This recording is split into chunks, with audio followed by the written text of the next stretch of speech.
Welcome to Duncan Thorin Shield's YouTube channel. I managed to con Duncan into convincing his friend to pay me thousands of dollars as a professional Counter-Strike player, so maybe he can convince you that some of his analysis is correct. Right, this is going to be episode 73 of Counterpoints. 1973, of course, the year that The Exorcist was released.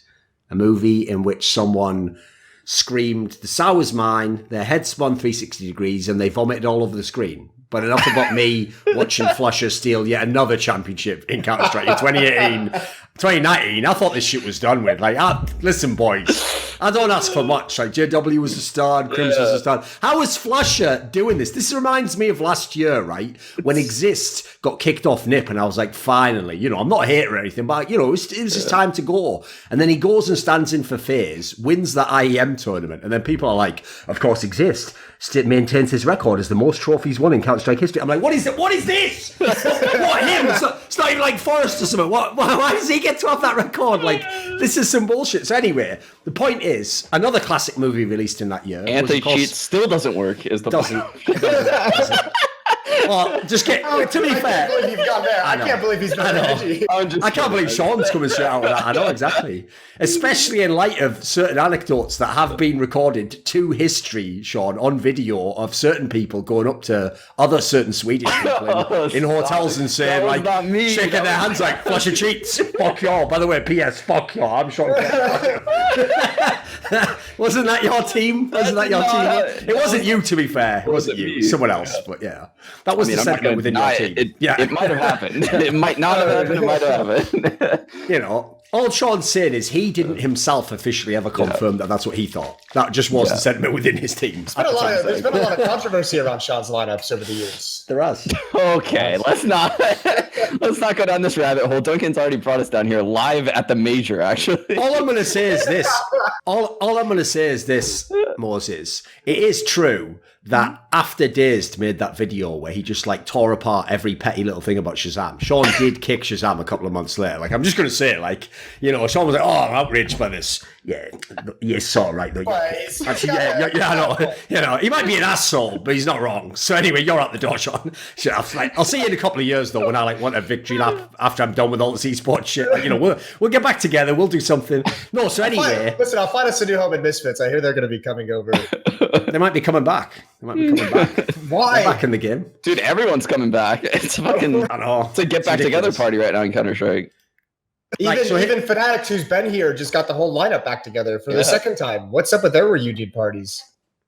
Well, let's start there. How does that work? How did it work out so well?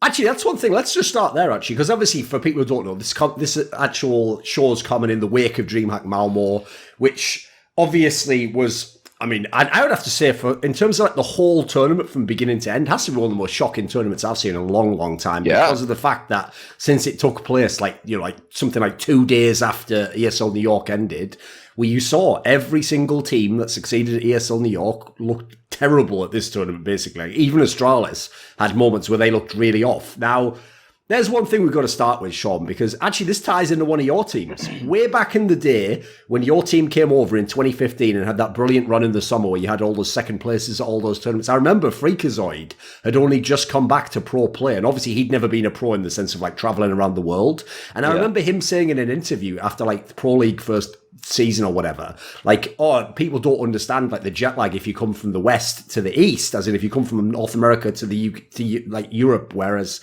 often it's being commented, I would agree, it feels easier to go the other way, like it's a lot easier to go for, like, I'm going to go tomorrow, for example, to LA to do a event there in League of Legends. It's always way easier for me to just go there, stay up a couple of extra hours, and, after that, I feel like I gradually just naturally reset into it. When you come from North America to Europe, is the jet lag harder? I think it's bad equally. Like, honestly, I've always thought it was. There's only been like a couple trips where I'm like, wow, I'm not jet lagged, and surprisingly, it was to Australia. Yeah, like that trip to Australia was like, I went there and I was like, oh, I feel great. Like, what the fuck? Maybe I'm just going so far that like I've just gone completely around. My circadian rhythm is just back on point. But yeah, I don't like that Europe to NA trip or vice versa. I think I feel it a lot. But what they had to deal with, I don't think I've ever had to deal with that. Like playing a best of 5 final and then going immediately to Europe, like right after they have to rush to their flights. and they're like playing like the next day in Sweden. That seems mental. That seems too far, doesn't it? In its defense, we should say this, because wasn't Malmo originally on the dates of the Berlin Major, and then when the Berlin Major dates were announced, it got moved? I thought the entire reason that it was so fucked schedule-wise is because they had to move it, like, not last minute, like they had enough of a heads up, but it still had to get moved somewhere, and all the other weeks already had events listed in their schedule, I'm assuming. Yeah, let me double check that actually, because here's the thing. I think you could be right, because I remember that obviously, like if you remember, Stockholm obviously replaced Malmo last year, and they nearly always used to have the Swedish one around the same time of year. Yeah, it was usually a bit earlier than now, I think. So I'll just double check, but I think you could be right on that actually. I'm not entirely sure, but I just don't want to tear. Put it this way: last year, the Malmo that was 2 years ago was in August and early September, which, as you say, would actually have covered this year, obviously, the Berlin Major. The Stockholm one they did was the same time period. I think you're probably right. That sounds right, actually. That sounds like they could have maybe just moved it because they had to, because the Major didn't get announced, presumably, at the beginning of the year when they probably set the initial date, right? So I guess on that... Okay, what about this then, Moses? I kind of agree with that as a premise. Like, let's say it wasn't entirely their fault. You know, circumstances just meant it had to squeeze it till now. Do you think it impacted the tournament, though? Would you agree with that? Absolutely. If for no other reason than, and this isn't to take away from any of the teams that actually upset, but I mean, certainly, definitely the first day, and then you're in the lower bracket, and then it's like you don't get any mistakes. You don't actually get to play.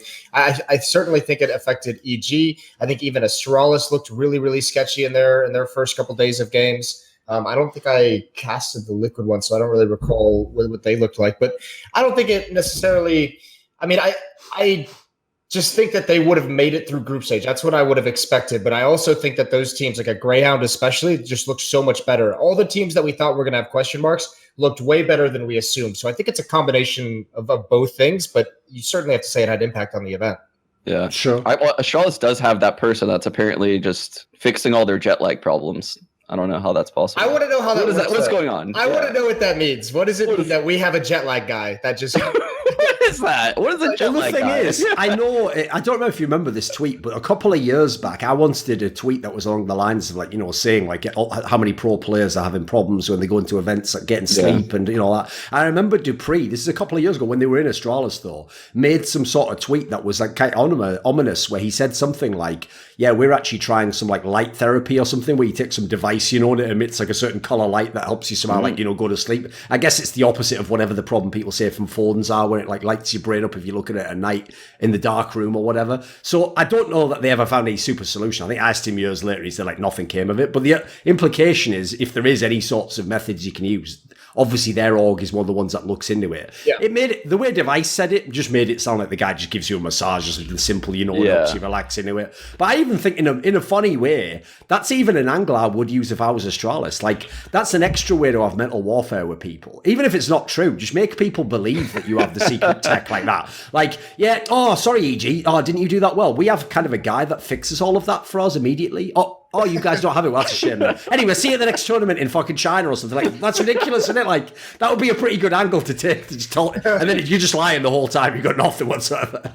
The light therapy thing? I had no idea. That's what they do? Isn't that in the show? Like I say, they were just trying something. It was like an experimental thing they were trying out. I don't think they continued on with it, but it was one of those things where like there's got to be some sort of a solution to these things. So yeah, okay. People haven't found it yet. I just found the tweet. It's from January 2018. Light therapy to counter and reduce jet lag is being tested. Let there be light, and it's just like a gigantic blue light in a hotel dresser that just fills the whole room with blue light. Yeah, have you guys seen this TV show Billions? Yeah. How Bobby Axelrod sits in that blue room? Oh, right. I don't remember that part, but yeah. Yeah. Okay. It would make sense that super rich people will be on that shit as well. Yeah, so Astralis, obviously. Because the thing is, by the way, I definitely agree, Moses. The problem with that whole incident of like the angle of like jet lag is it's a bit like the incident, which I'm also not going to get too much into, of like, could the players hear the casters, which listen, nobody wants that for any time. It's hard to quantify how much. The real problem is clearly these things have some effect, but the problem is to me, it's just kind of worthless to make it too big a deal, especially if you can't really know. So what you really have to do, unfortunately, is it's a bit like injuries in sports. You have to kind of just say it's just part of the career. Sorry, if you get a really bad injury, that sucks. Everyone's going to feel bad for you. But normal injuries are just part of the sport, and you hope it evens out over your career, and you get some good years, get some bad. In the same way, you know what? There's definitely been events where some other team probably got an advantage from having casters in the mic, and unfortunately, you can't know for all of these anyway. So just in the same way as if you didn't know for this other one, I could mention some classic ones in Counter-Strike history fans definitely don't know. If we know it, we might think, does that fully count? It does in a way, because you have to just kind of count them all. That's my approach. You just count them all and you just hope these problems don't persist. But tying that in though, if we start with Fnatic, right, since they did win the tournament, and I have to say, I'm not one of these people who's going to like pretend. I had zero expectations Fnatic could win a tournament like this. Like, I remember I saw there was a clip everyone was laughing at of Chad, where it's when Nip and Fnatic were playing. Teams will make the playoffs. He basically said something along the lines that, like you just won't see either of these teams going deep. Something along.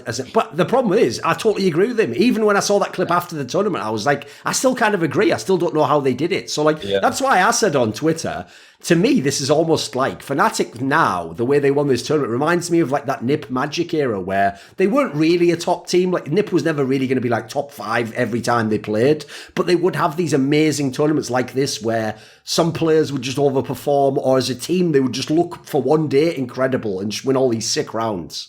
What did you think, Sean?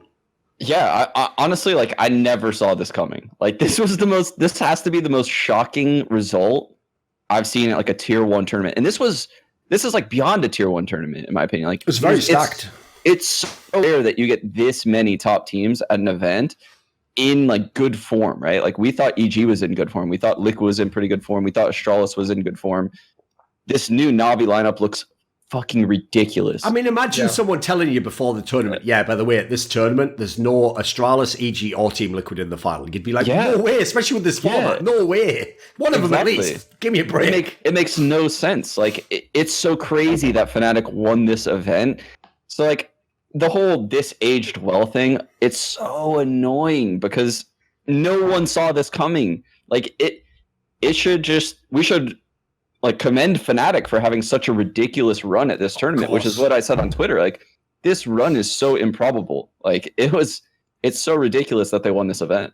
That's what makes it so sick, though. Like, for example, in the past, when teams fluke events, sometimes you fluke an event because, like, someone better beats a top team and then you beat that team that beats that team. It's like you have just enough like sort of factors. They just outright beat Astralis themselves. Like, that's ridiculous. Like, that's baller as fuck. They 2-0'd them. The crazy thing is that they 2-0'd Astralis and JW just fucking dumped on them. Like, he had such a good series against Astralis.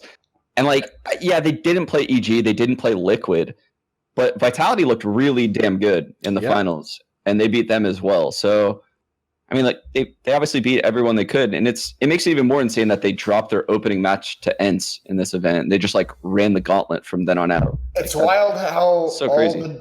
All the new rosters looked good at this event. I don't understand how it just worked out that they all like have like this great level they all hit. The Fnatic one, I think it's back to that style. It's like back to that like the little hive mind style that you could see. Like, I again, like watching them was like going back in time because I didn't see anything like super crazy inside the server, except individually everyone played well and made really good decisions. Yeah, I think Golden had some good reads. Yeah, he's Fnatic. Fnatic better fucking like take him out to dinner every night for like a month. Like, after what happened to him and to come back and deliver this again, that's so fucking awesome. If I was Golden, he's way too nice of a guy, but that is like the moment where you just go back into the office and you're like, you better double my contract. I'd just come in and go, like, you are aware, like, you are Fnatic, an org that hasn't been winning tournaments since like 2016, and I have literally won you 3 tournaments and you fucking kicked my ass out between them. So could I maybe just stay for a while now? Maybe I could have a year contract. Like, fuck it, can I stay? Can I stay? He changed it from I stay to can I stay? Just a question for the Fnatic management. One thing though, like you touched on it there though, the hive mind approach. Moses, that actually is what I think. Like, if someone asked me to, like, I have to list, top 3 reasons why Fnatic won this tournament. The reason why I tied it in before to the Nip Magic era, or you could obviously contrast classically versus Pro's, another team that kept a lineup for a long time. In the modern day, Astralis has had those 3 players for 6 years. The OP advantage of having players like that, right? With the exception of the Astralis example, where they're also all top players still, so you have like a good reason to keep them anyway. The upside, obviously, of having players like that is if you've played with a guy for 3, 4, 5 years, imagine the level of like understanding you have of that guy's game, of what he wants to do next, of what's even possible. Like, no wonder, like, this is one of the things, Sean, I feel like as an IGL you can speak to more. It's like, it's easy for a fan to watch JW do some utterly bonkers posh that shouldn't work and get all the kills from it and think that's just JW being a genius. It is in a way, but if the team itself doesn't know what the fuck he's doing there, that can wreck the whole game for you, right? You have to sort of be able to balance him out doing that, taking those crazy risks at times. Yeah, they just have like some kind of ridiculous, I wouldn't even call it communication. It's just understanding how one another plays and like when to look at radar and how to play off of the information that they know. And it's like a thing of beauty watching it, because you can tell it's not stuff that they've necessarily rehearsed. Like kind of like that retake between Crims and someone else. I don't remember who it was, on Mirage, and like I tweeted immediately when it happened. It was just the one right at the very end that basically won them the game. Right? Yeah, it's just so ridiculous, right? Like you can't go over stuff like that. It's just everything clicks. And this is like what the exact same type of style Fnatic had when they went on that like 6 tournament run. I remember like sitting there on the analyst desk back then, like, this isn't sustainable. And they just kept winning tournaments. It was so ridiculous. But I don't know. That's why if you remember the line from back then, because obviously the old line used to be just flusher things because you do some ridiculous. Then the move, if you remember, that was the era when we literally had to change it to just Fnatic things because they were just doing it every time. Like they'd be playing an opponent, the opponent would be like doing well in the game, probably should win the game. Like they'd come to the one round where it's like, right, if Fnatic loses this round, the game's definitely over, and then they'd pull out some absolute magic like this. And so the problem with it is, I already know what's going to happen here, right? Which is fans, believe it or not, fans hate this discussion the most, Sean, which is they hate any discussion which implies in any way their team was like lucky or overperformed, because they always feel like you're hating on them. But all I'll say is this. I mean, Sean said it outright, and we tried to highlight it. In a way, there is some element that I don't think is sustainable. I would go ahead and bet against them winning more titles, all the rest of it, etc. But you have to tip your hat, like it was fucking amazing. So we're not actually downplaying it at all. What we're saying is, I don't think it could happen again, but it's amazing it happened once. How many fucking times do you need it to happen? I mean, the problem isn't like that Fnatic's a bad team or that, you know, I think they fluked it. The problem is that this is literally the most competitive time in Counter-Strike history that I can remember, right? Like Astralis, Liquid, EG, the ages on these teams and the systems they have in place, like if their lineups stay around, they're going to be in like the top, 7 teams in the world for the next few years if they keep their lineups. And same thing with like Vitality and I guess to like an extent like Mousesports. Navi, I think Navi is going to be in like the top 5. It's just such a hard time to be, consistently the best team in the world. And that's what I'm betting against, right? Like, it's not that I think Fnatic's bad or that they got lucky or anything like that. It's just, I don't think any team is going to stay on the top the way Liquid or Astralis did. Yeah, well, I mean, no team is really going to just stay on top for. I mean, it's going to be hard to win multiple events in a row these days. Like the Intel Grand Slam is going to be damn near difficult to fucking win with all these good teams. And Fnatic, especially again with that. I mean, it is one of those things where it feels like you're very much relying on players having crazy peaks and crazy individual plays to make that work over time, and that's what's not sustainable. I will say, the one nice thing they have, Fnatic, that I think could help them so much remain like even one of the best or one of the better teams going forward is I think Golden, not as an in-game leader, but I think his individual skill is severely underrated for what he brings to that team. Like the role he plays in that team, I think that Golden is one of those guys who does not get enough credit for how good he is individually. He has so much impact. He makes so much space for everyone else. So much. It reminds me of like Boomich when I watch Navi right now. Like Boomich does like all the dirty work. And even when he was playing with Zeus, I was like, holy shit, man. They're just like throwing this guy in there and like, go die. Like, and he would make plays. And that's what it feels like when I watch Golden play. Yeah, when he leads the way for the rest of his team, it's just like nonstop movement. And it's like nonstop, like, I don't care if I die, I'm going to get this kill and I'm going to keep going forward until I'm dead. And like, what have we always said about Fnatic, those lineups? And then the reason why the individual plays are so powerful with them is because as soon as you get one kill, it opens up the space. It opens up, room on the map for the next guy to make his plays, for JW to come in and for Flusha to sneak into a weird position and for Crims to, find a good place to anchor on the on the map. So they have a lot of like really cool tools that work together very, very well that are very cohesive to the style that they want to play. The problem I have with the Fnatic squad going forwards, though, is like one of the reasons people weren't super hyped about Fnatic's new lineup is because you look at the names, like they just don't have the pieces to be the best team. Like if you look at the squad and how they performed at this tournament, right? Crims was very, very good last year at times. Yeah, maybe he can be stable. JW is just always going to be an up and down player. You look at his style; he has one of the most like abusive styles in the entire game. It's logical as to why you can't get like device numbers playing the way that JW does. They're like polar opposites in terms of philosophy.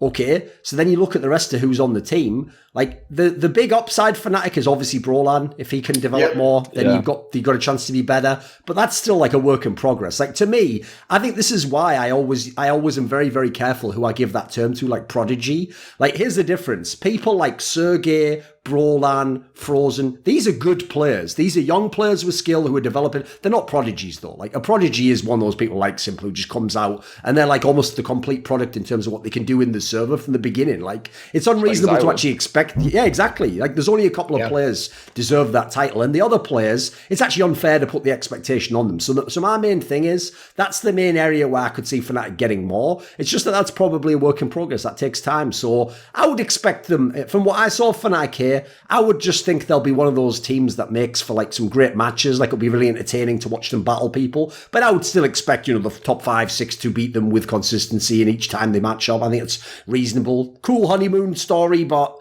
I put it this way, I think I always find it suspicious when like not a single analyst or expert is like, yeah, I'll go to bat for this. I'll take the team that just won the tournament to win more. Like that's the easiest call of all time if you really think they're the best, isn't it? So there's a reason why everyone's a little bit like shaky on this one, because it just looks like one of those miracle runs. I put this on Twitter after the event, and I think a lot of people who responded, a lot of fans who responded were like, the recency bias of Fnatic just having won it the day before. But what, in your opinion, is the more like what was the more unlikely run? NIP in 2016 or this Fnatic in 2019? Because NIP in 2016 was pretty fucking crazy as well. If you remember going back to those desks, yeah. I would say this is probably. To me, the reason I think it has to be this one is because even though this exact lineup didn't exist, because obviously they didn't exactly have Brolan in the team before, it's still basically part of what already was a lineup, which we won't go into the semantics of it, but essentially they parted way with two of the players. They themselves decided for whatever reason this lineup didn't work whenever they had this core before. So that's the other one. Like the NiP one, I agree, those were some really ridiculous ones, but I don't think anyone had faith this team would work together. I think even the Fnatic players, I have to say this, right, and I know this is one of those things that people get mad at, but the way that Fnatic celebrated when they beat Astralis in the semi-final, like, I know this is pure, like, I'm armchair psychologizing here, but I don't believe that they thought they were going to win that game. Like, they reacted the way they won that semi as if they'd won the fucking major. They went really ham. And listen, I know it was a great game and all that shit, but, like, the way they reacted was, like, it seemed like even they couldn't even believe it. Like, it was some miracle on ice shit to them. Well, I think I heard this at the event, and I probably shouldn't even say because I'm not 100% sure, and it's nothing crazy, which is why I will, but that they like, you know what, we're reporting all kind of shit in CS these days. Yeah, wild stuff coming around. We're all journalists today, baby. So anyway, I was talking to Naf as he was just putting on like an EG jersey, and he told me anyway, fuck Fnatic, they're all cheating anyway. He said actually the thing is, Flusha was just pulled out this old mouse that he said he had in cold storage since late 2014. He said one last time for old Betsy before she hits the road. Like, no, what was the story anyway? Come on. Was that they hadn't even like practiced nuke? Like they oh Jesus, that's some movie level shit. That can't be real. Come on, no, that can't be real. I'd heard it like they still like they were just kind of like they hadn't even really touched nuke, and that was why they were so surprised they beat Astralis, because they beat them on nuke in that second match. Oh, man. You're telling me they were using that like stupid fan logic of like, but if we don't know what we're doing, how could they know what we're doing? Like, I never had it confirmed by anyone in Fnatic. I want it to be true. Put it that way. I want it to be true so badly. I want that to be true. Imagine like Astralis during the run, someone telling you like, yeah, in a year from now, some team that literally has never practiced nuke, they're going to be a team that beats them. You'd be like, no fucking way. Literally no way. Well, I mean, the funny thing is, I don't like whether that's true or not. It opens up discussion around, you want to talk about the consistency of Fnatic moving forward. Their map pool is going to be a question because they obviously don't want to play Vertigo, and obviously they've never wanted to play Nuke. So now you have to put one of those in your map pool. You have to. I think they'd be pretty scrappy on Vertigo. Their lineup looks like they could play Vertigo really well. Because they have like a lot of aggressiveness, and they don't really have like the stationary operas that a lot of teams have. I think that's hugely beneficial in Vertigo. That's also, by the way, a problem I had with Fnatic's run at this tournament. Is this is why it's dodgy that nobody's calling them out to be the next top team, because they were winning on like practically every map they fucking played. Yeah. So it's like, if that's real, then they should be literally like a top 3 team from now on. Like, if your map pool is that, then you're fucking god tier. Like, they were beating loads of teams. Like, obviously they beat Astralis on Nuke in Mega Overtime. They beat fucking Fury on Overpassing and Bazillion Overtime. Like, they were beating everyone and everything. They were even winning fucking Dust 2. I don't even think this team should be able to win Dust 2. Look at the lineup they have. Like, that's why it just defies belief, right? Let's move on to some other teams, though. We've got a lot of stats. Let's go to the second place team, Vitality. So I actually thought the interesting thing about this move was this just shows you how like Shox' stock in the scene has dropped, because most people seemed kind of a bit like meh when they heard this roster move. They were like, yeah, whatever. A lot of people weren't that hyped, It's not like what's bizarre is Guardian to Na'Vi got more hype than this move did, and that's a move we've already seen. Because it took us 3 years to get to this point, but we had all just finally given up on French Counter-Strike this year. We can't come back to it so quickly. We all gave it time, we all gave it a chance, and it never delivered. And I don't even, for me, it wasn't even Shox. It was just like French teams. I'm like, fuck off. I don't want to hear about you guys' roster changes anymore. But I even thought the angle on this team that made it look good was it didn't look like they spoiled any of the strengths they had with MBK, but actually it did look like they added a little something extra with Shox. Like, obviously he had some good games, had an overall pretty decent turn. Wasn't superstar by at all. Like, it's still the Zero show, but they look like they retained everything that was good about the team, and especially, and obviously the most vital part is it didn't affect Zero at all. He was still of complete fucking son. What did you think, Sean? Vitality, where they at? I think they look really, really good. Like, I like the swagger they had too. Did you see the pregame shit talking between Kerrigan and Alex? Yeah, that was good. That was good. So good. Did you see that, Duncan? Yeah. That was fucking awesome. Alex during the event actually was trying to do that. If you notice, he was trying to sort of build hype for the team. I thought it was pretty good. No, it's really good, and I think Shox fits in so well to their team. Right, like I like how Jason described it. I think you described it when you were casting them. Like, he's the closer that they need. Like, Zai will get them to 14, and Shox will win them the clutches that they need to get to 16. That's what it feels like when you watch them. And, it did. Whenever you watched them before, you always felt like no one else was making the plays to get them over the finish line in these close games. And Shox just has that playmaking ability. And in clutch scenarios, he's so good at just, navigating and finding 1v1s. And that's kind of like what they need, because Zaiwu finds openings all the time. Here's my problem with, because I agree. I thought Vitality looked much better than I expected and much better than I thought of them. But if you look at the quarterfinals and the semifinals that they played, or the Mouseport series and the Na'Vi series, the guy who delivered on the third maps of those series was RPK both times on Dust 2. And that, to me, I would love for that to be a winning recipe for RPK to deliver, but we haven't seen him have consistency in his game on that level in some time.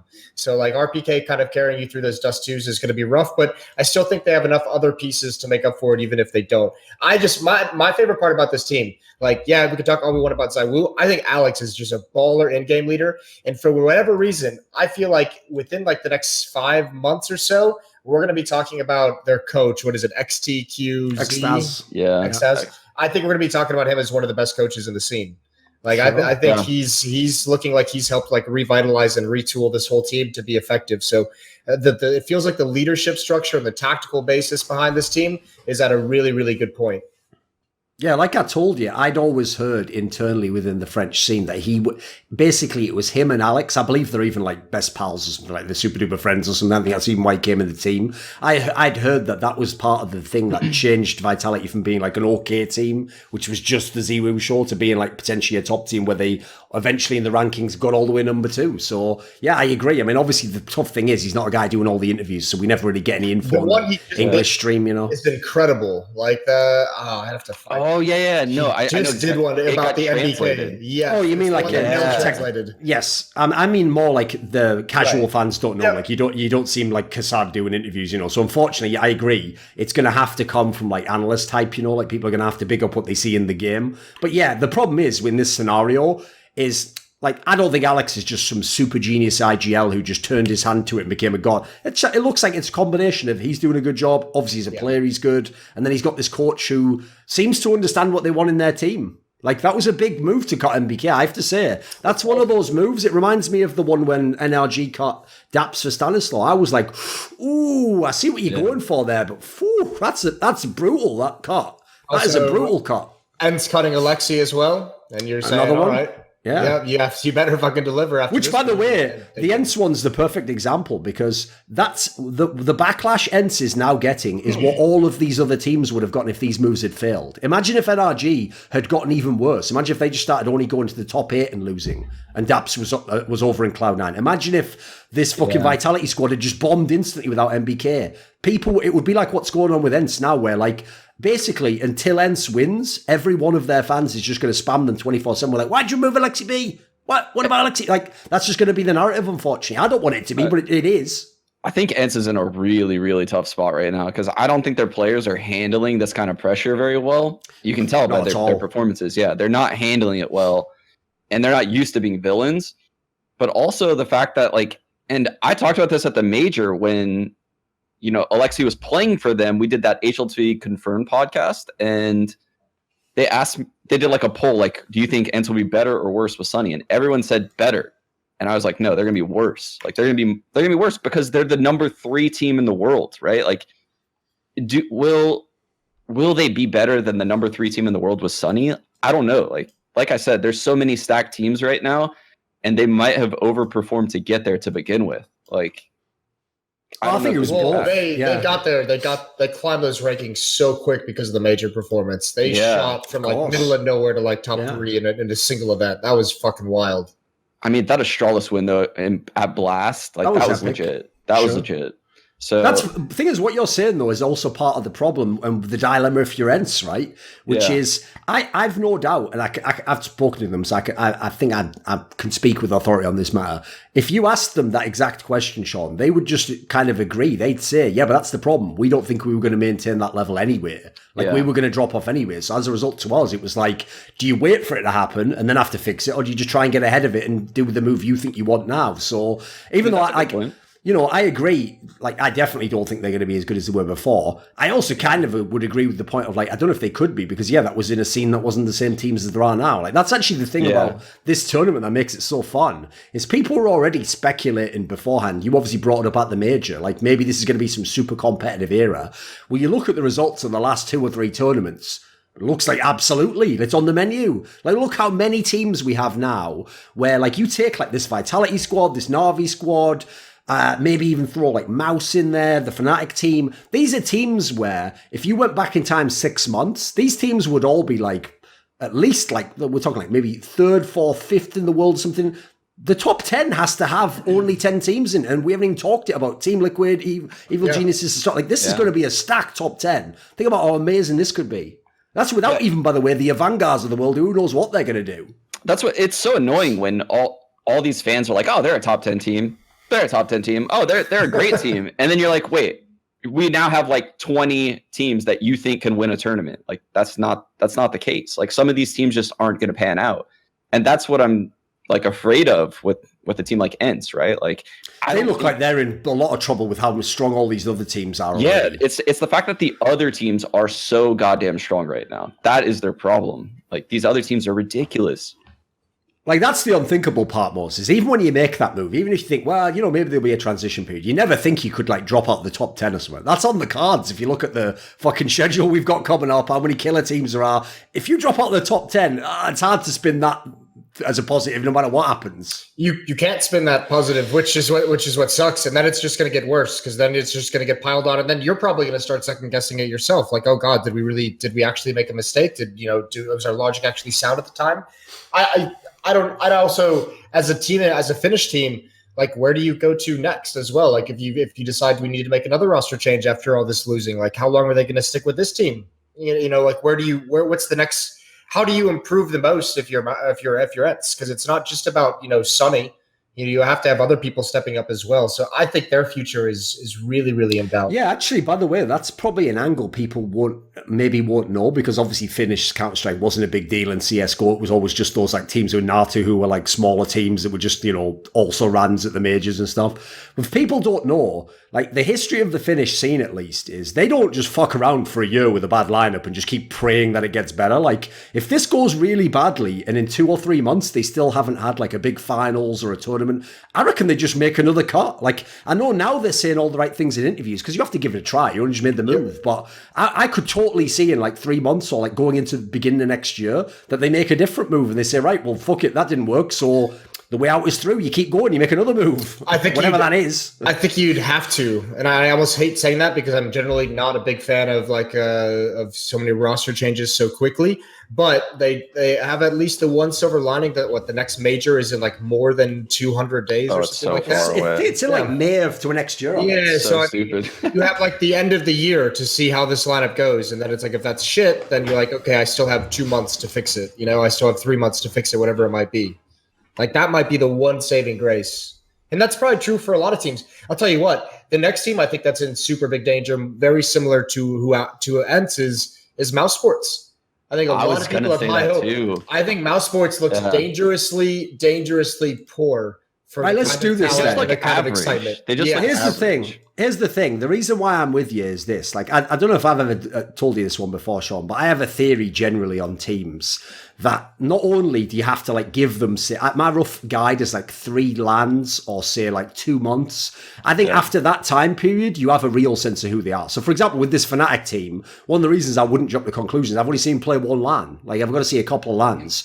But the point is it also goes the other way. If they play like 5 LANs and they're not at the level they were at this tournament, then I'm going to go ahead and say I don't think they're going to be like that. I kind of know who they are now. Like that's enough. Well, along similar lines, like when you look at this Mouse Sports team, they also feel like a new team, but they've had this lineup most of the year now, actually. Like you go back, it was like, remember, it was only just after the major Carrigan made this lineup. So realistically, it's kind of a bit worrying they haven't made the big run yet. They've had loads of tournaments that were like this. It's like, we're close, and we played well against the team we lost to. We were almost top 4, but dude, they haven't done it. So I kind of agree with you. I feel like this lineup might have capped out. They lost to Virtus Pro at V4. That ain't a good look either. In 2019. That's so fucking insane. I mean, Virtus Pro does look a lot better. Don't get me wrong, but like Mouse Sports just can't get over that like 5th to 8th hump, it seems like, right? Like they just like bail out every time they reach playoffs. And sometimes they don't even get to playoffs, like at the major. And that was largely based on. That's why it's even perfect that when they did beat EG, it was in the last place match. Like, the least important match with no stage set up. So, like, what that shows you is exactly kind of what we're hinting at here. Clearly, this team has, like, obviously potential to play really well. The players are all good. The structure looks good. Map pool looks good. Like, there's so many positives. The problem is, it's like the old NRG lineup. Eventually, you have to say, this team just cannot go further, though. They can't win the big game. They can't get to the big final. They haven't won any fucking titles, basically, in terms of, like, meaningful events. So, I kind of feel like, look how long it's been.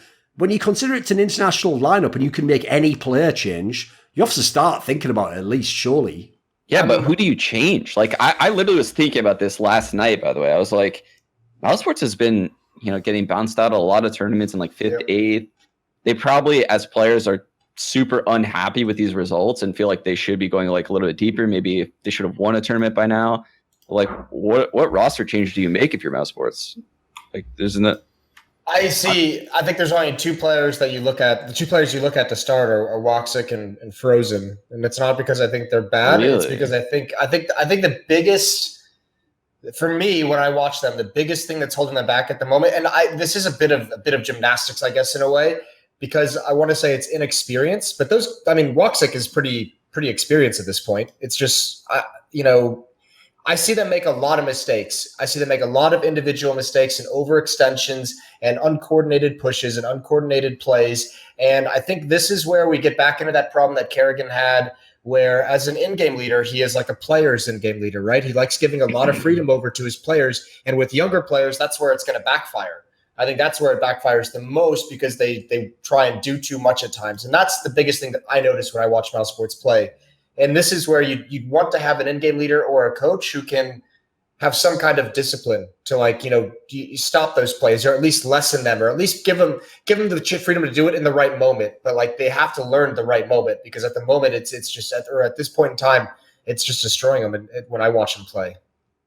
And I have to say as well, like, some of the other tournaments they lost was when, you had like a dominant team, like Team Liquid or someone was, or, you knew that team's going to win that side of the bracket. Dude, when I saw all the teams go out of this tournament, and I saw this playoff bracket set, and Vitality and it was Mouse versus Vitality, winner players Na'Vi, and then I found out eventually, obviously, like, Astralis was going to win. I thought, like, if you were Mouse Sports, this was your tournament. Like, you didn't have a roster move. This should be where you should be the fanatic of this tournament. This should be where you prove that you had all this, like, hidden depth and you beat all the teams with the new rosters. So to lose like that, that's kind of a backbreaker, I think. Because I'm with you, it's tough to know who to remove. Like, in the context of their roles, they all kind of do their job, but the results aren't there. It's one of those ones where it's like I know this, it sucks to say because it sounds like such a whack angle, but you almost need a move for the sake of a move. You need something that just changes things, if you know what I mean. That's the thing, is I love watching this team. Like, they're super exciting. Like you said, they have a really deep map pool. I like all of the players on their team.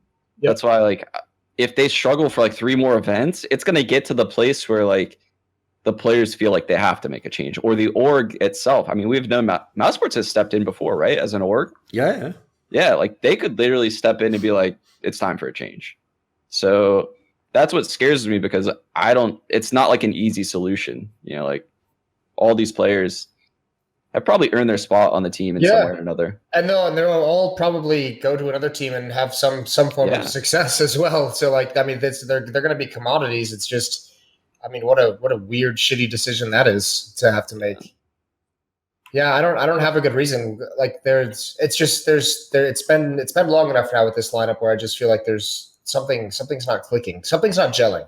They're not. The thing is that they're not bad. Like, they're solid, like, top 7 team in the world, like top 8 team in the world. Even stats wise, most of them do their job. If you look at what their role is, they're all fine. It's just that, like I say, I mean, you can have this in sports. You can have a team that on the box score everyone looks fine, but then they're never going as far as they should. They're never having a chance to win the title. They're always just a good team, which sometimes is the worst spot to be in, is where you're just hanging around with a good team, but you're never going to be the best. Yeah. It happens a lot in the NBA. I feel like it happens all the time in the NBA, where there's a team like, back in the day it was like the Hawks when I used to watch the NBA. They would just get to the playoffs like every year.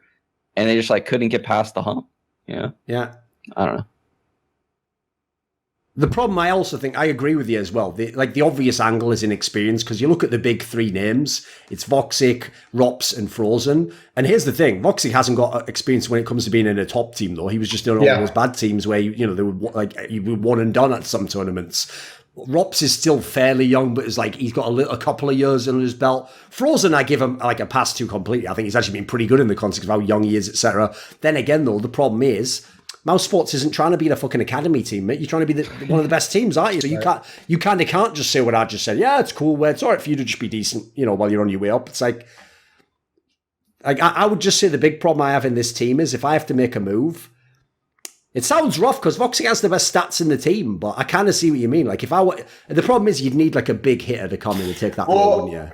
I think it'd be interesting if they just spent like the next month or whatever, or the next 2 weeks before the event circuit really kicks off again outside of Pro League, and just like if they fix those individual issues, because they weren't far off, right? Like they lost 16-14 and 16-13 to Vitality, I think. So it's the same in every tournament, though. Like I said, like they were the ones who had that close season as Liquid at the major, Yeah, but when you're getting that close and just losing, that to me isn't like tactical, and it's not skill. Like if it's consistently that close, that is where the fundamentals are the things that kill you. Sure. That is where someone makes a misplay in like a 2-on-2, or someone tries to do too much in a 3-on-3, or something along those lines, or someone overextends in a retake or goes too early in a retake. Those are the rounds where like it's good, you lose that and then you lose the next one as well, or those are the ones that like cost you 2 rounds. And I think those are the mistakes that I see most frequently out of Mouse Sports.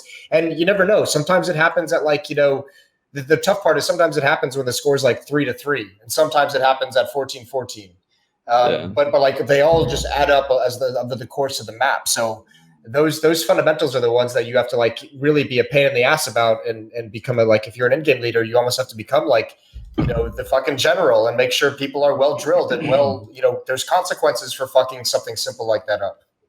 I think that's a lot on the coach too. Like, cause the coach can always see those things. So if you don't have a coach that's very naggy, like just literally constantly bothering the players about over peaking, that kind of stuff is never going to get corrected, in my opinion.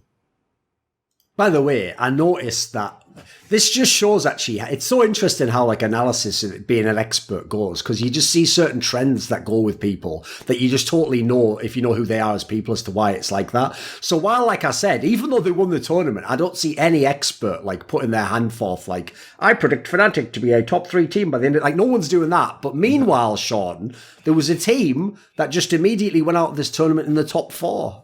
And everyone's on board, which is Na'Vi, right? Who the fuck doesn't look at this team and go, oh, because here's the thing, and you could never say this about any Na'Vi team in the history of CSGO, Sean.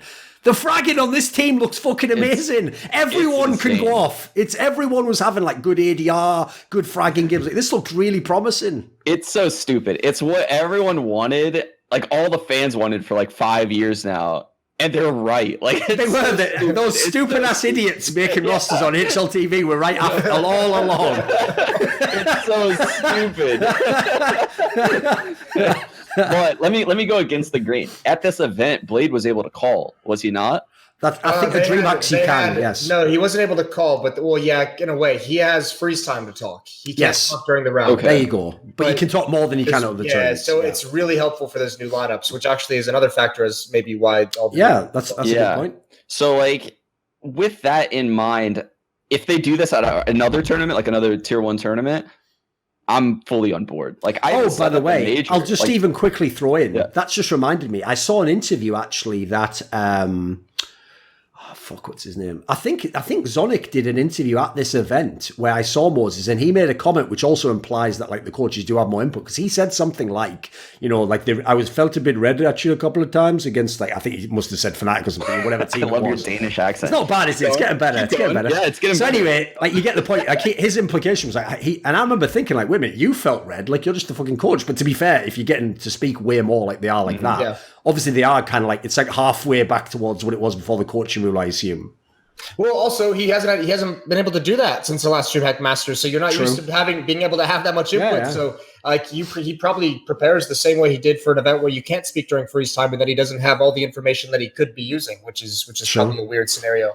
Listen, I'll start this out by saying I almost have to like go back and make an apology, because I remember at the last counterpoints we did, I even laughingly said like, who the fuck thinks that this Guardian move to Na'Vi is actually going to be any good? And I'm won over as well. I watched that and I was like, what the fuck? I haven't seen Guardian play that good in like a year and a half. Yeah. Like, I thought he was done. I thought like he was on the way out. I thought it was like 1 foot out the door type scenario. And he busts out a performance like this at this event. So I think this looks way better than I would have ever fucking thought. Boomich obviously is starting to fit in really well with this team. Blade as a coach might also just be like one of the better improvements that goes under the radar, because it's not like an official like sexy headline roster change. But what a difference that's made for this team. Like they look incredible. They look so good. And I think Sempis put it best. Like he said, it's like Simple gave the op to someone that's like, at very least very close to what his skill level is with the op. So like Guardian's opping out, and then Simple's rifling instead of Zeus. And like, they're just that much better. Like comparing Simple's rifle to Zeus, they're so fucking good, man. Like, I'm definitely buying into them being like a tournament winner at some point in the next 6 months. And also at this tournament, it's not like Simple wasn't like obviously God mode like he was in the past years. So if he ever has a tournament like that, holy shit, this team would be good. Yeah, well, I think two things. One is the Boomich edition. I think the first thing that I really enjoyed out of them was that they're already like seem like tactically like they have a couple different options. I watched them play 2 overpass maps towards the end of the tournament, and they played them like 2 completely different styles. Like one of them was like Boomich going out towards playground and clearing towards fountain and clearing all that shit like all on his own, while the other players took over and just set up outside of the B bomb site, and they just barraged that side of the map.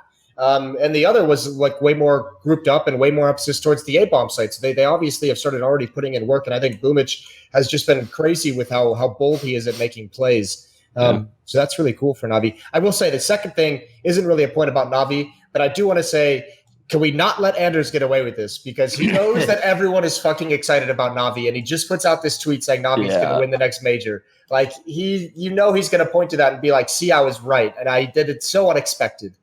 Fuck that guy. No. Yeah, fuck that guy. Who's that guy? Shit.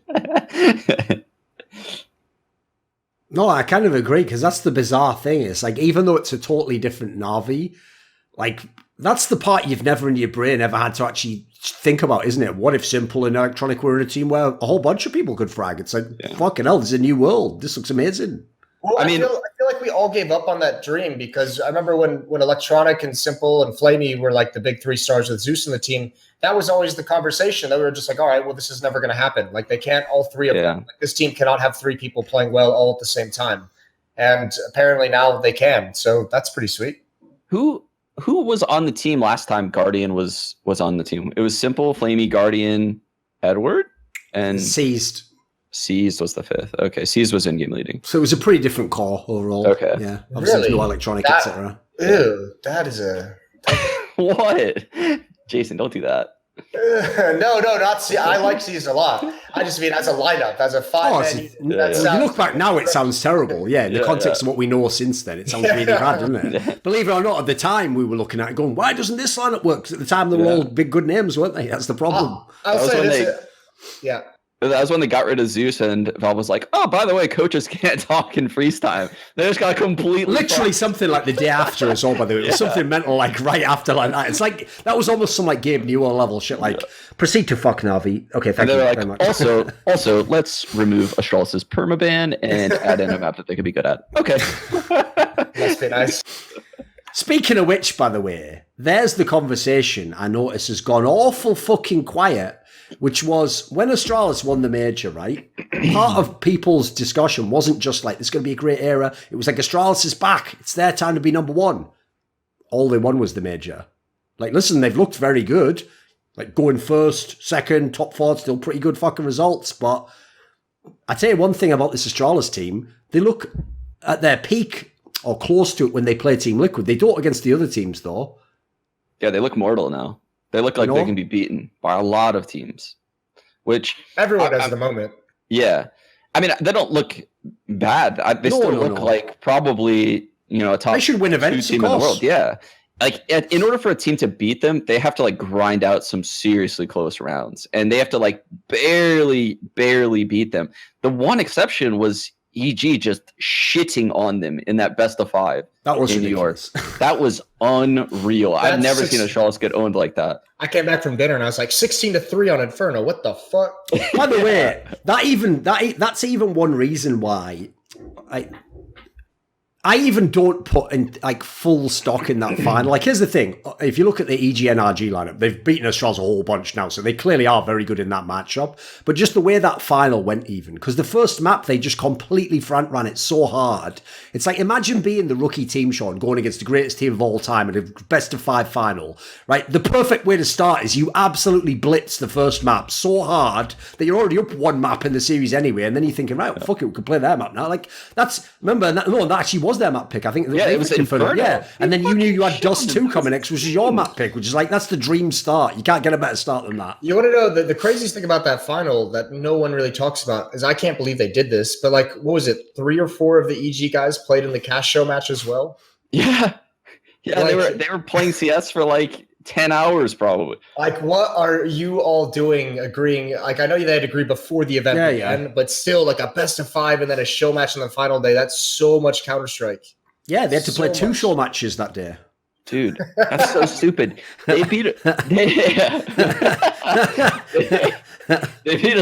16-3 and 16-8.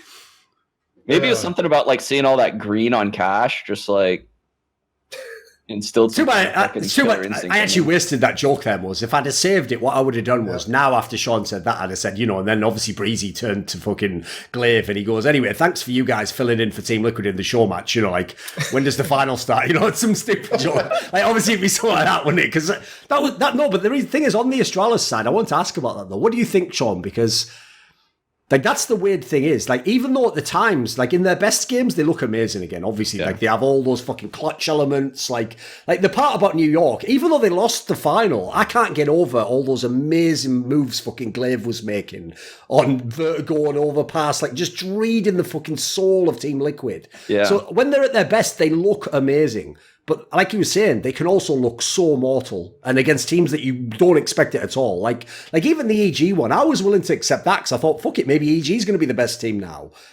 I wasn't really willing for them to accept them losing to Fnatic, mate, and not getting TG road. The Fnatic hurts. What's weird, right? Because like you go to their HLTV page, because I was just curious, and their losses are like 2-0 to NRG, 2-0 to EG. 3-1 to each. So, like, it's the same line. Yeah, at least that's one team, exactly. Yeah, they just have your number. Fair enough. That was it from the major, New York, and even up until that Fnatic point at Malmo. That's why, like, that series was so shocking to me. Like, that, the fact that Fnatic beat them is so sick. Like, I don't think, maybe Astralis just, like, wasn't, I don't even know, because teams like that normally get dumpstered by Astralis just on utility.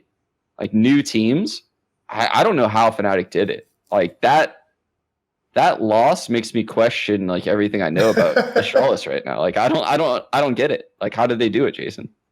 I don't have a good answer either. I have to go back and watch that one over again. But I mean, especially because Device had a really good series. Normally, if you see Astralis lose a series that like is an upset, it's usually Device being a little bit quiet from what I noticed. But this was incredible.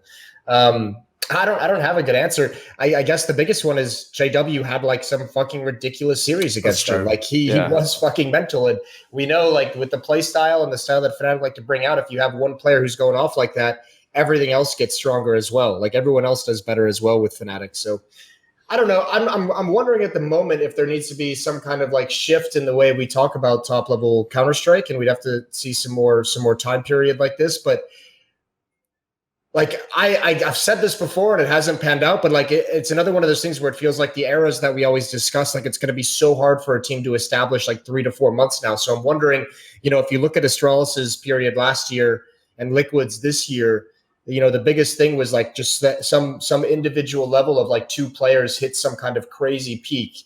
And then they just, on top of how good they are as a team, you have these insane individual performances. So I'm wondering if what we're seeing right now is all the teams just at like a really good level of where we should consider them being the norm. And then those like little 2-month periods or 3-month periods where players are peaking and spiking for whatever reason, those are actually upswings. It's not like this is like the best level that a team can get at. It's like this is just like a temporary peak and they're just hitting a really nice timing. Kind of how, the concept in, basketball and traditional sports is, you play the season, but you're not playing, to be the best throughout the season. You're playing to peak at the right time. You want to be peaking in the playoffs and everything. And I'm wondering if that's kind of a theory or a concept that needs to get transferred over.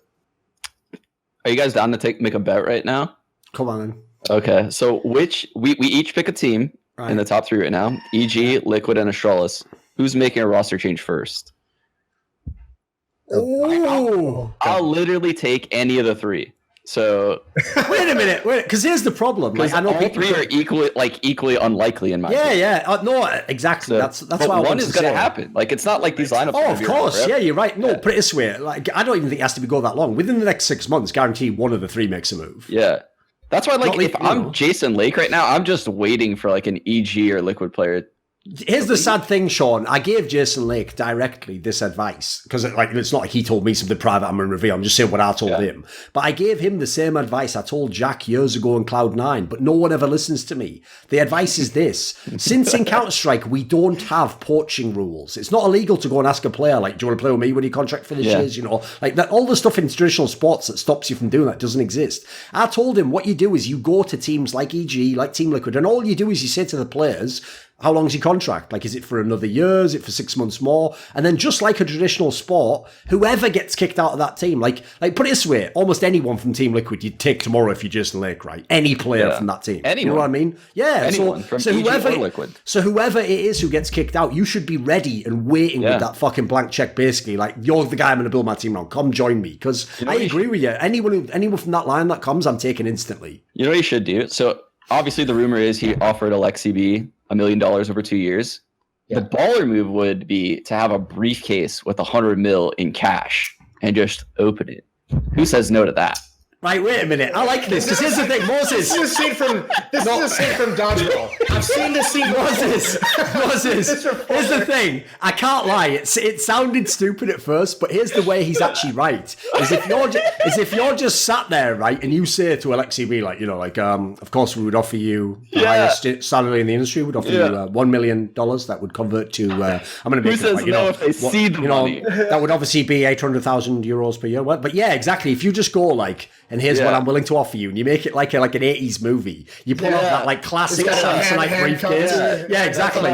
You're like that little sound when you put the dials in, and then you pull it open, and it's just got all those 10,000 bundles. They're all there. And you know what? Just for no reason whatsoever, just to make it like a movie, there's just also like a really expensive gold chain on top of it all, just like swagging up, with like diamonds on it and shit. You have to put like an LED in it so it shines when you open it up. Yeah, exactly. Cowboy Super Bowl ring on top. No, exactly.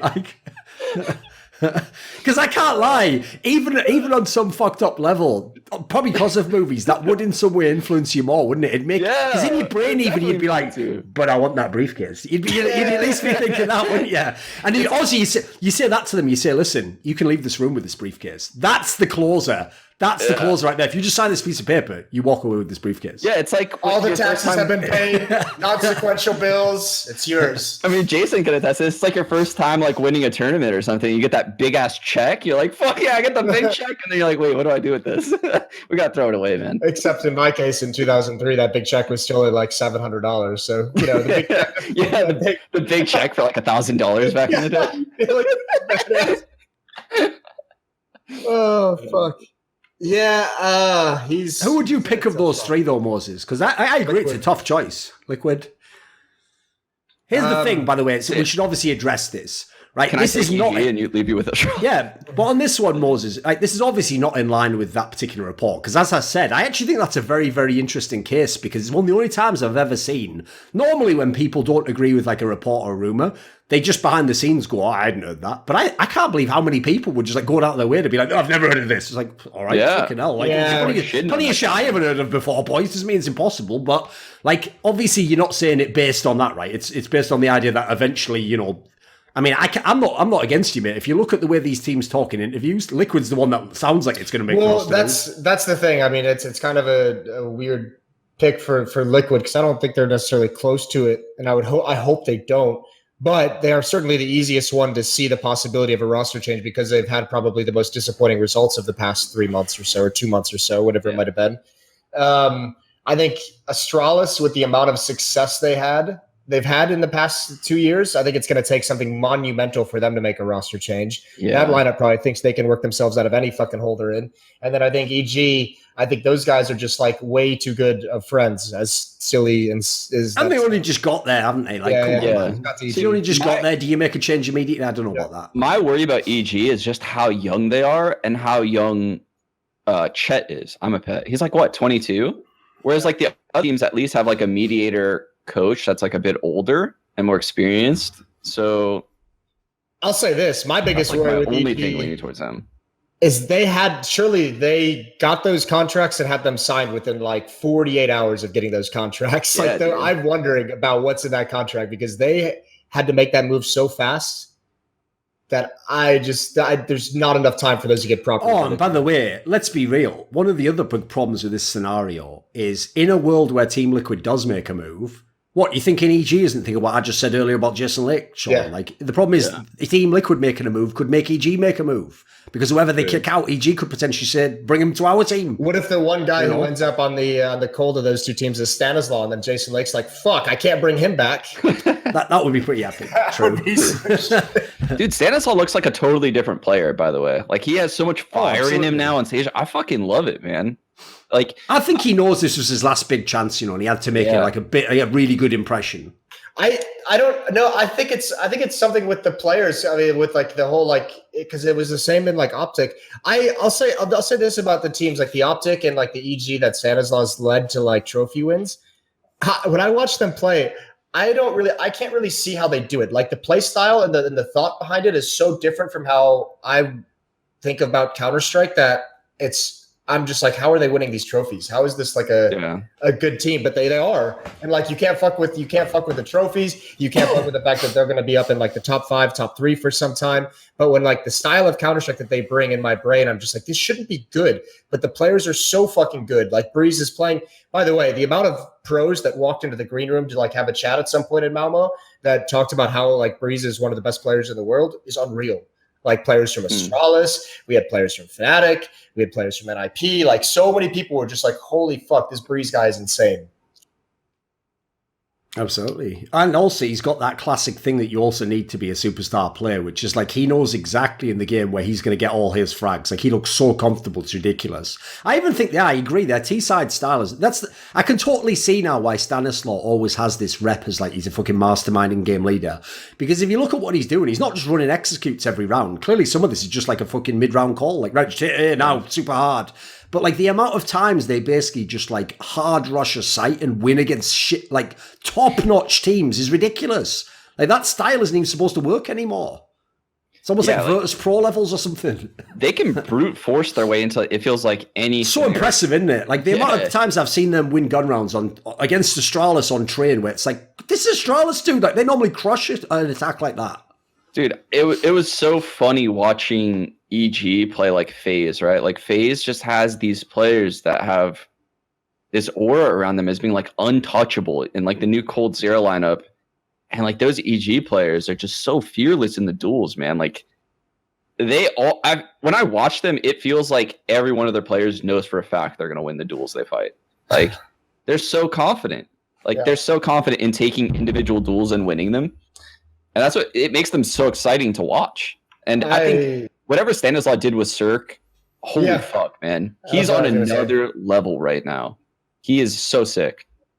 Yeah, he looks really, really good. He almost like reminds me of like a fucking like a Guardian from like 2013, 2014 when I watch him play.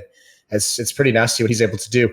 Then you have to just go. I always hate this fucking conversation because it seems like such a fucking story always about the young guys with potential is, are they going to do it at the next event? We've seen too many events that Circus had off. So I just pray to God that he keeps it up. But the talent on that EG team is so freakish. It's so wild. Let me ask you this, right? Because one of the interesting things, Sean, is I notice on a lot of different shows, etc., a lot of people are sort of gradually deboarding the Liquid train, like they're just not on the idea that they're going to be the best team again or that they're going to win tournaments. Like, and obviously the results have also gradually gone slightly downhill. I still thought they played pretty well at fucking New York. It was a banger series, obviously against Astralis. What do you think of Team Liquid's future if they don't make a roster move? If they stick with these players? Because I have to say, I know a lot of this is obviously we're just using broad strokes, but I remember even after the major telling those guys, like, listen, if I were you, no matter what you think right now, I would give this a go for like another 6 months minimum. Like there's so much can happen with them. Because I just said to them, even if it's not like the exact way you play now with these players, just think of how many different combinations you can make with pieces like this. Like you dream of having 2 of these pieces, never mind having like a whole team of them. Like to me, I just said to them, listen, I don't know what happens in the future, but I just feel like even if it didn't work out, you'd be more glad that you tried it and knew it didn't work than if you ever like broke this team in half in like 2 months and then had to wonder forevermore, like, what would have happened if we'd have kept, like, Twist and AllieJ together? What happens if NAF stays? You know, like, these aren't questions you want to be sat around thinking about in 10 years when you think about the windows of your career. That was like some rom-com level speech, man. It's better to love than never have loved at all. Exactly. Coming from Duncan as well. It's like, no, but yeah, that's why I brought up the point of, like, which team has the roster change first is because I don't think Astralis, Liquid, or EG could necessarily make the rosters better. Like, no. I don't think any of those teams should make a roster change. If any of them did, it would be like the Ents one, where it's like, oh, you better fucking make this work, or else the community is going to hate wrecked. it. Yeah, the community is going to be like all over them if any of those teams make a roster change. So like, I don't know like what they do. They're kind of at their peak performance right now, in my opinion. So I think Liquid is going to be back on top. They're going to win tournaments. But the problem is like, I don't know like what caused Liquid to go on that massive run and just like break the curse of like getting second places. Was it just the fact that like they were traveling so much and they had this like team cohesion, kind of like similar to what I had in Cloud9, like for that 2015 run where he got second places. Sure. Is like just the like sheer amount of travel and being on the road. Like, I don't know. It's like that hive mind mentality of like just understanding like what everyone's thinking and how they're playing. And we've meshed outside of the game and inside of the game. And the vibe of the team is like in the server is very positive. And maybe like, I don't know. Maybe they can't catch that lightning in a bottle again. Like, or maybe they need to go on like a big tournament, like, you know, a road run where they just go out through to a lot of tournaments in a row. Oddly enough, I think the best advice they can get given is from their biggest enemy, is from Zonic himself, where he gave an interview at DreamHack where he just said, you know, this is like a tough period. Like they learned and they got to the top, and now they have to learn how to stay on the top, and that's a harder thing to do. And I think when you combine that, and I mean, Zonic even just said, I hope they stay together and I hope they kind of figure it out because they're going to be so strong when they come back. I think he's right.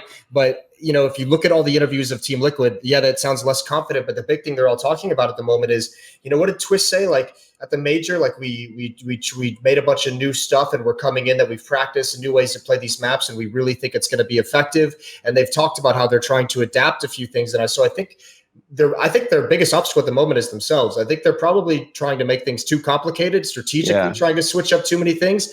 And I think the frustration is leading to a lack of confidence in their teamwork. So I think individually now players are also trying to do too much on that level as well. Yeah. So I think they're just kind of internally collapsing a little bit. And I think once they just take a step back and breathe easy and like dumb it down again, I think they're gonna be just fine. Yeah, this sounds like super woo-woo, and I hate fucking talking like this when it comes to like CS teams and their performances. Right. But I think like Liquid is fine strategically, and like everything they do on maps is fine. But I guarantee it's like their team vibe, like in a match, right? It's like it's overly serious, and like they're not having fun. And like during their run, you could see like everyone was smiling. They were like walking around with so much swagger and confidence, and like they knew they would win. And obviously, winning, like when you're a top team like that, brings happiness. Like it's going to make the team happy. And now that that's gone, like they don't have anything to fill that void, and they just need to like find that mentality back. Which I even think if you look at like part of the problem obviously here is 4 of the players in this team were in the team last year that finished second a million times. So unfortunately, I think for those players, they really are thinking to themselves, like, it's not just about like this year and like, oh, we fell off, but you know, we're going to come back. Like, I really think that these players look at this year and they're like, anything but first is like unacceptable, because that was the whole storyline of why this year was fine. Because they were like, oh, it's okay, you know, like we overcame all the problems of last year's. We're all winners now. We love each other. This is a great team. But now they don't win. And so it's easy for us to go, listen, you're still a fucking sick team, blah, blah, blah, stay together. But if their whole thing was like, that's what keeps the team together, winning, it isn't happening now. And so like, that's the reason why I told you this even at the major. I was shocked by like, almost like the, what's the fucking term they use? Like self-talk almost that Team Liquid had. Like they themselves didn't seem to believe in themselves. Like they really don't project a good image of themselves these days, do they? Like normally you expect young players to go the other way and be too confident and be like, no, of course we're going to beat these players. And then you just think, calm down, mate. You haven't even done it. You know, like, chill. Well, this is also like EG's taking that up. They're the ones starting, like Tarek's getting loud now, and Tarek's talking shit. And like I remember when they were playing, I think it was when they were playing. No, maybe it was Liquid actually. Who knocked out North at this event? Was that Liquid? Yes. That was the first time I'd seen them like get some of that smack talk back. Like one of them was shouting in the fucking group stage place like the whole time. Like it's only a 30-minute train ride home. Like, you know, just like finally getting back to that like really North American style. Even though that, listen, even though that is straight fire banter, whoever thought that line up, great line, well done. The problem is, Moses, you're not going to like console me by telling me. But I tell you what, when they got in that last place match against North, then they were doing work. Then they were talking shit, they were flexing on them. It's like, yeah, that's fucking North. And not least, by the way, the same North who now has no confidence because they've seen the leak everyone has, which is like Valde's leaving, which at their point in time, you may as well just go, at this point, when Valde leaves North, he may as well just turn all the lights off and put like a fucking for sale sign up outside the building. Like, there's no point in that point. Like, certainly, that project. I feel so bad. 15. That's rough, isn't it? Yikes. Well, listen, MSL and Config are looking for a new organization. Just gonna throw that one out there. Bring the band back together, man. I'm not gonna lie, that Optic team looked much better than I expected. They surprised me there were a lot of like surprising teams at this event that looked better than I thought they were going to, and Optic was one of them. No, what's great is it obviously has really been like the MSL redemption story, hasn't it? Because here's the thing.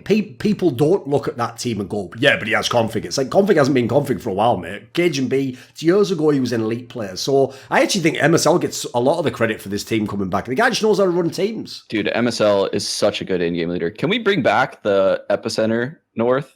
Oh, I do kind of want that. They were Can we bring Magisk back? That was Dignitas? Here's the it was. It was, but here's the problem. I know exactly what you mean, Sean, because the problem is if you had that lineup, but today, I mean, obviously Config isn't the same Config he was, but that's the one part. That's not fair. You can't do that though because was Rubino on that lineup? Yes, yeah, right? that was when Rubino was still there. Yeah, fuck yeah, bring him back, dude. That was a nice lineup. That was a nice team. You know, Crim's got the third highest ADR of any game in CS:GO history. You know, number 2 is Rubino.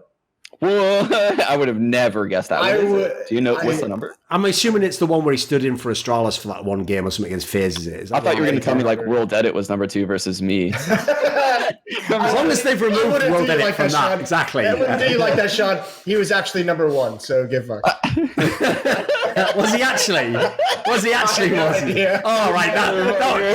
See, I thought he was serious. I thought he actually did have it in front of him. Like, yeah. I would assume he is. That was like the highest rated. It must be. Come on. It must be. Come on. We're all just rotating in the fucking up and lower ramp and shit. That was a silly game. That was an embarrassment. We have to realise what was unfair about that, Sean, was technically a team that was as bad as yours at the time shouldn't actually been able to be at a LAN to play a game like that to lose. So unfortunately, that's where it screwed you guys that you had the big Echo Fox name and you had you guys in the big. See, you success.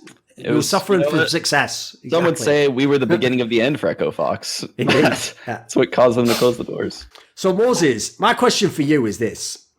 Do you actually think that Liquid wins events again? Do you also think they can get back there?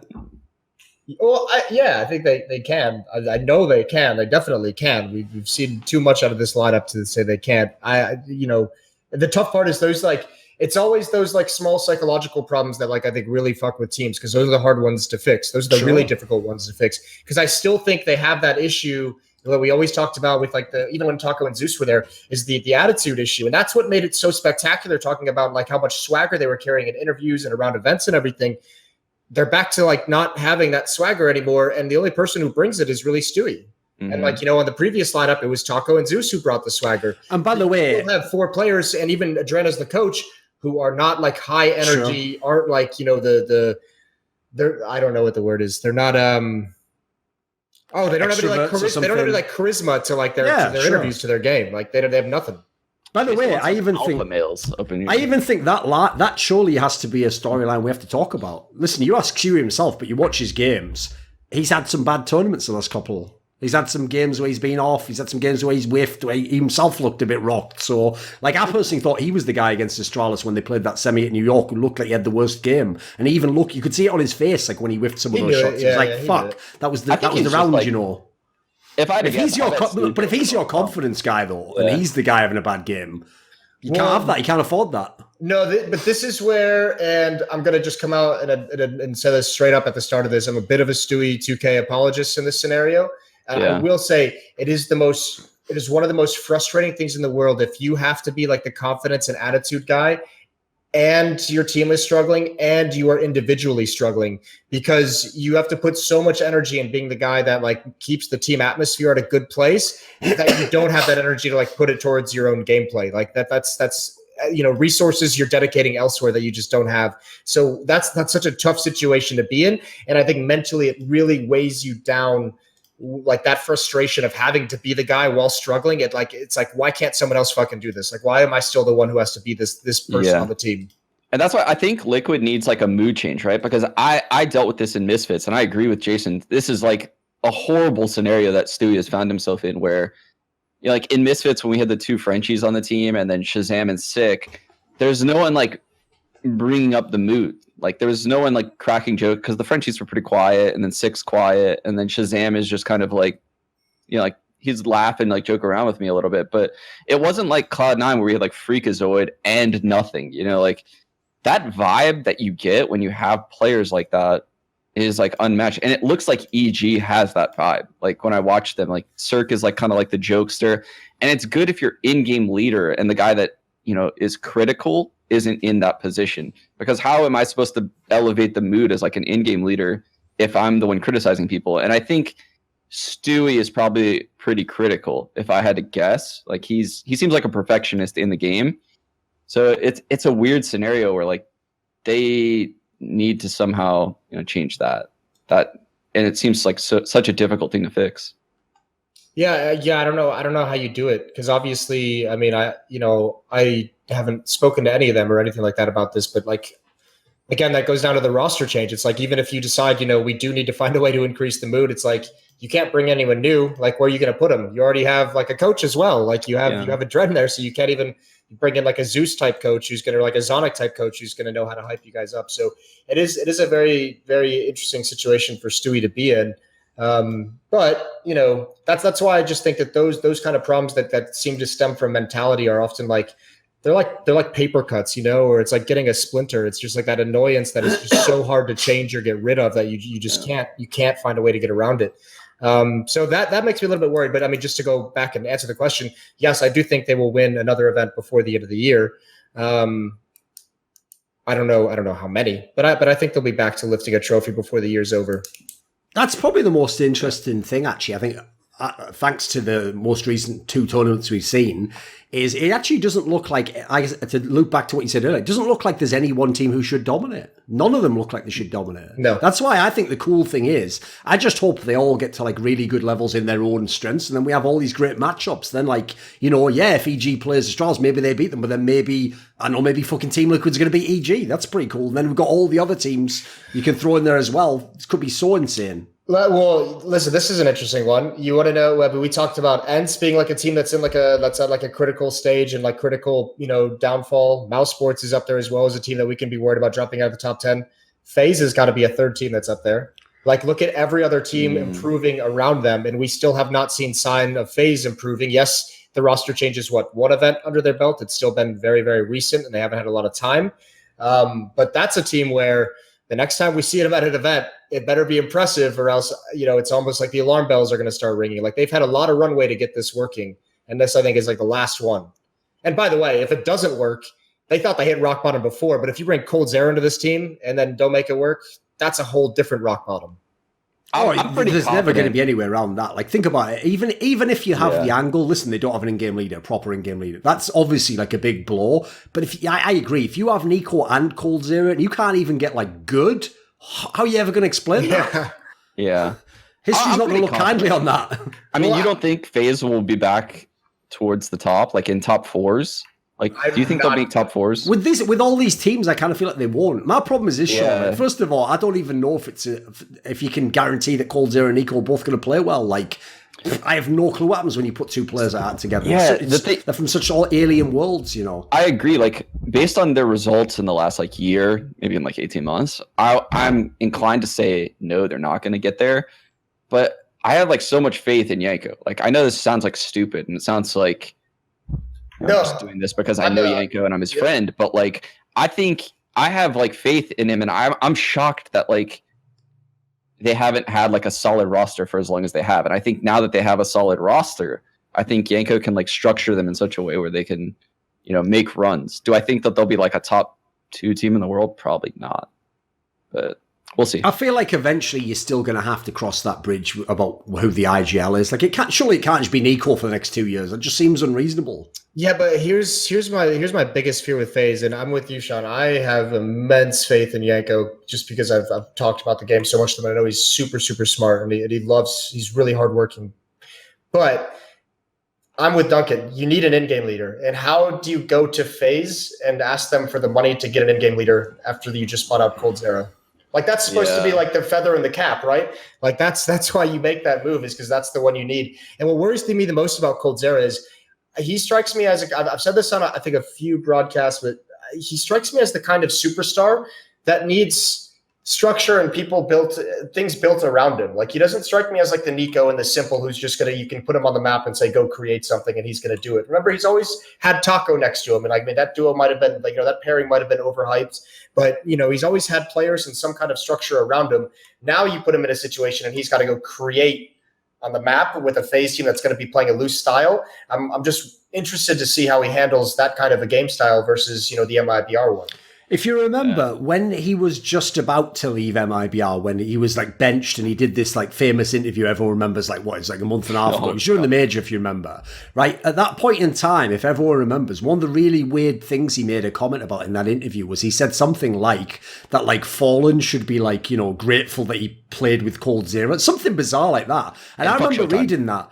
Obviously, that was like that was like the equivalent of punctuation throughout the interview. Yeah, you're right. But no, that was such a weird angle to take because I kind of agree with you, Moses. To me, it's like, listen, at your job, you absolutely killed it, Cold Zero. You're one of the best to ever play. But if you don't look at the teams you were on that won those championships and see that they structured the whole team so that you had comfort and had everything your way, I feel like you maybe have gone into those like diva fucking area of the game because there's people who sacrificed a lot so this guy could succeed. I mean, Torfer immediately, Fallen, of course. Like, there's people in that team who understood, like, they're gonna basically eat shit so this guy can absolutely be the guy who wins you the game. But as a result, you're gonna win the championship. So that's not what FaZe is. Like, FaZe is more of like a fucking, I hate to say it, but it's more of like a selfish team. It's more like get your own and then hope that you're not the last one left who gets kicked. That's kind of the FaZe fucking sentiment for the last year.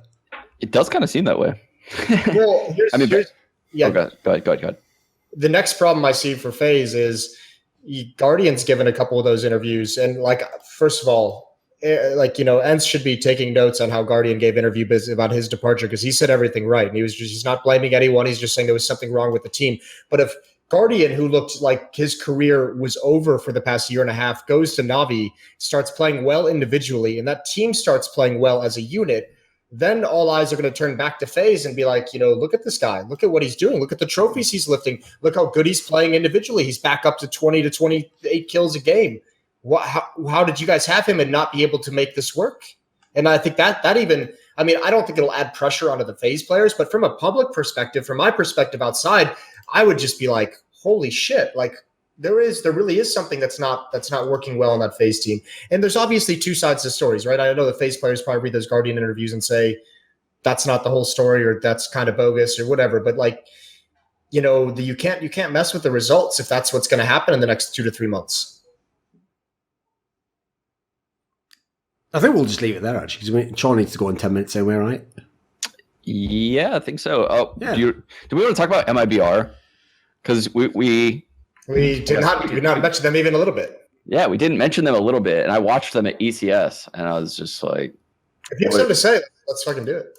I haven't. We can wrap up on that. Yeah. What do you have? What are your thoughts on MIBR? I'm worried about them, because we have all of these top teams, right?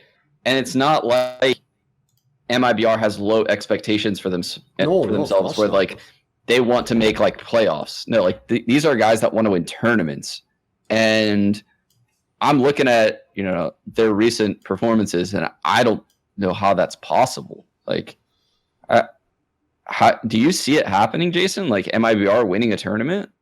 Granted, I haven't seen them play in a little bit, but no, I don't see them winning a tournament. Yeah. There's not a whole lot that I can hang my hat on and say this is. The one nice thing they have going for him is Fur seems to be getting back to a good level. Like Fur has been impressive, which is like always a good thing because he was having a rough until he broke his arm and collarbone. Oh yeah, fuck yeah, I forgot about that. Jesus Christ! Like, was it a scooter? Was it another? Yeah, scooter? it was. That's what he said it was. All right, stop fucking playing with scooters, you motherfucker. Dude, I don't know. I think this team is like dead in the water. If Fur actually broke his fucking wrist and collarbone. The next tweet was Deadmade said that he's fine. He was playing FPL just fine, which I guess you kind of have to say. But yeah, I think we also have to just believe Ricardo. Part of me thinks he's trolling, and I mentioned this on ECS. Like Fur's been known to be like a huge troll, sure. And if you look at that picture, he's wearing a sling. He's wearing a sling, and his wrist is free. And I've broken my wrist before. You would never wear a sling where your wrist is like free. He's doing this conspiracy theory. This is the real reason you brought it up again, Jason. Like, you wanted to do a Columbo at the end of the episode. Yeah. Like, one last question for my wife loves you. What about that sling? What's the deal with that? You got him in the end. Anyway, we're going off the rails right now, so I'm just gonna. That's a pretty good ending. I think it's a good ending with your like, Columbo theory. Check this bad boy out. Right. Is this the toy? Is that like an air gun or something? No, so check this out. It's filled with salt, and I can fucking blast insects with this. That's what it's for. What's that, the HLTV gun or something? Let's leave it on that note, shall we?